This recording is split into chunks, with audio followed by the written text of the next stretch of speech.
Vatican City, on what is supposed to be Christianity's most joyful day, Pope Francis made an anguished Easter Sunday plea for peace in the senseless war in Ukraine and in other armed conflicts raging in the world, and cited the troubling risk of nuclear warfare. May there be peace for war-torn. The pontiff had just finished celebrating Easter Mass in the square packed by faithful for the holiday for the first time since the pandemic began in early 2020.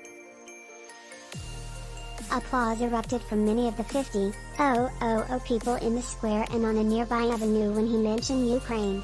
Please, let us not get used to war, Francis pleaded, after denouncing the flexing of muscles while people are suffering. Yet again, the pontiff decried the war in Ukraine with, "May the leaders of nations hear people's plea for peace."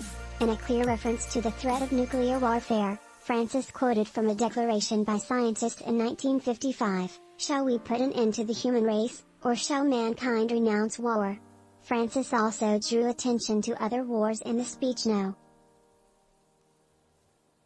Among the conflicts cited by the Pope were those in the Middle East.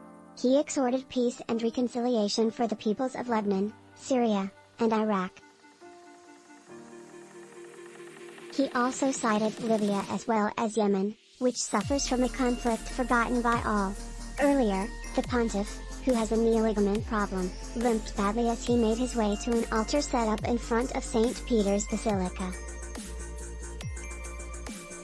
The altar was shaded by a canopy against brilliant sunshine.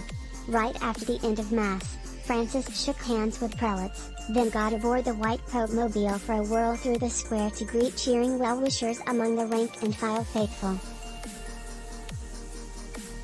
He waved and patted the head of a baby who was handed to him. His smiles while greeting the crowd were a rare departure of late for the Pope, who has used many of his appearances in recent weeks to issue somber denunciations of the war in Ukraine.